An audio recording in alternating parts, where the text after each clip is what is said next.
Hello, Jan John here. Today I am going to talk about clothes, something which only human beings wear, not any of the other species which live on our planet. Clothes, in fact, are one of the strangest creations of mankind. Not always necessary, yet people give them incredible importance. They even go so far as to attribute a person's character or personality to the clothes that they wear. I imagine that long ago our ancestors started wearing clothes mostly to protect our bodies against the weather and also maybe minor injuries. But later this probably developed into a form of decoration. So people began to wear clothes to make themselves look more attractive or different. And nowadays clothes are probably still one of the major technologies of human beings, and something which we spend a lot of time and money on. Shopping for clothes is a very popular activity, maybe especially with women. And each year we can see new fashion shows in places like Paris and Italy, creating new designs which people hope will be more exciting or beautiful than previous designs. This process has been going on for maybe thousands of years. Yet people still don't seem bored with it. Quite amazing, really. People seem to have an endless appetite for new fashions and new clothes.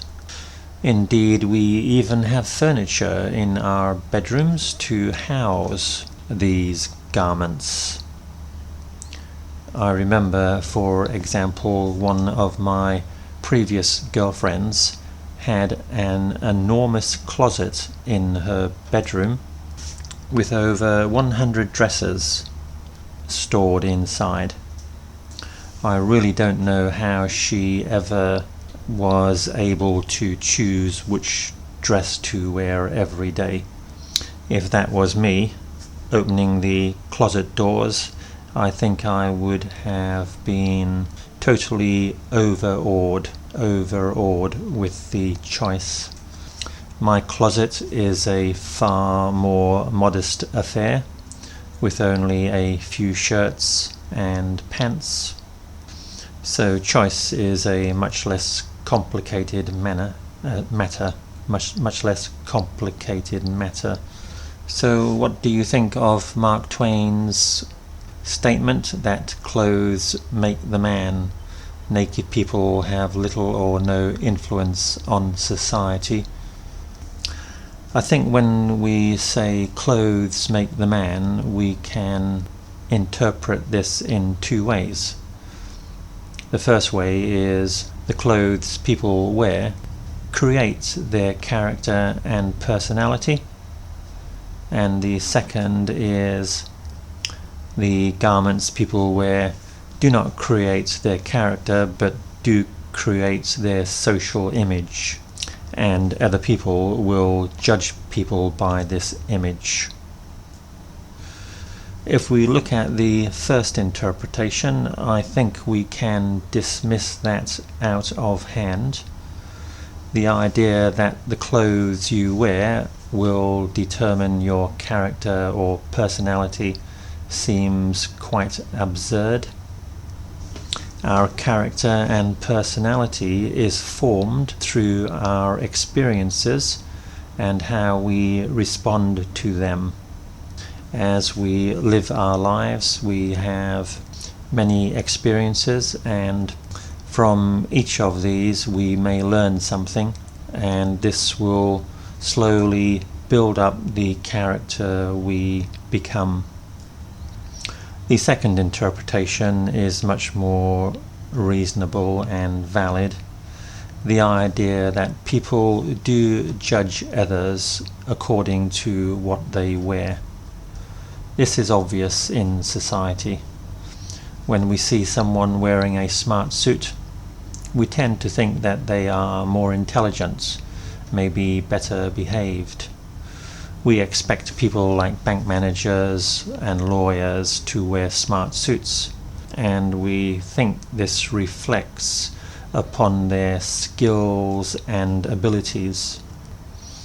If you walked into the bank one day and your bank manager was wearing a t-shirt and a pair of shorts, you may feel some trepidation about having your money in that bank.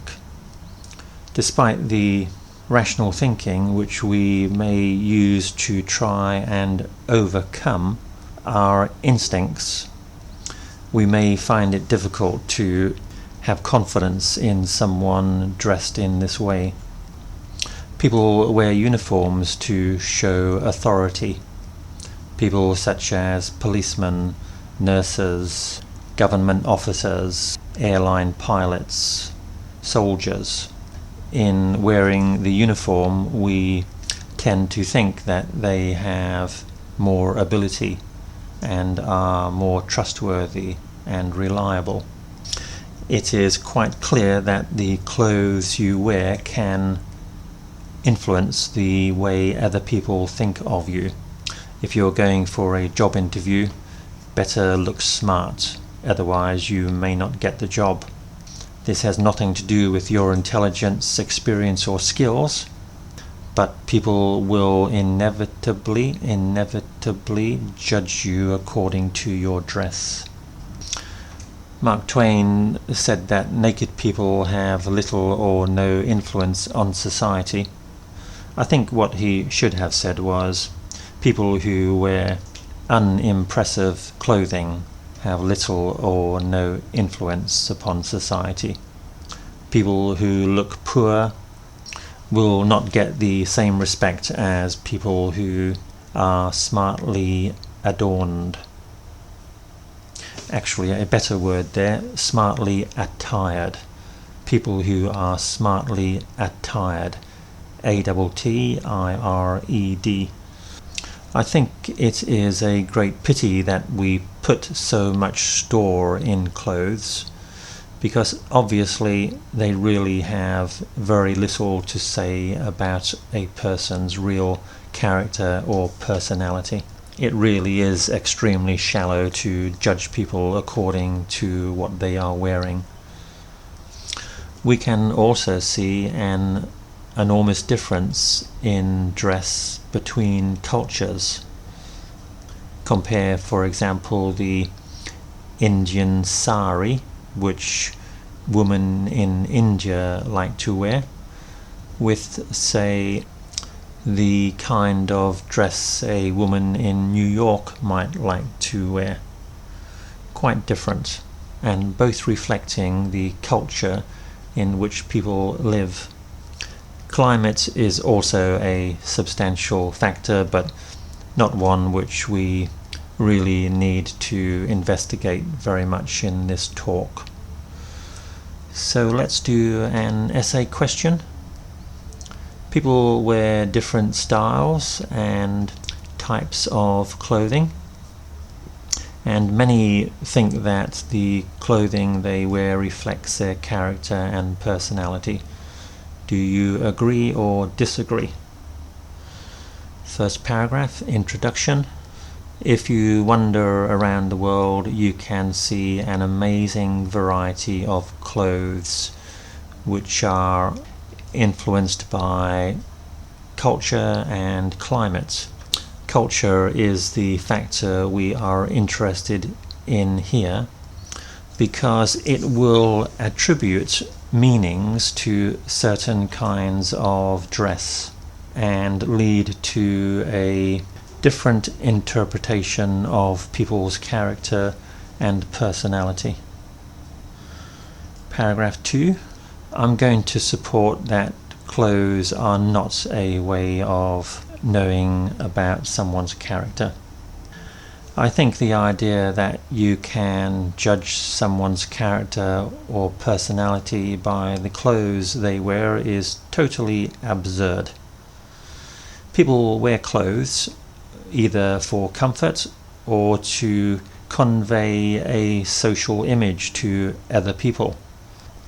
They may want other people to think they are smart or kind or rich or have good taste.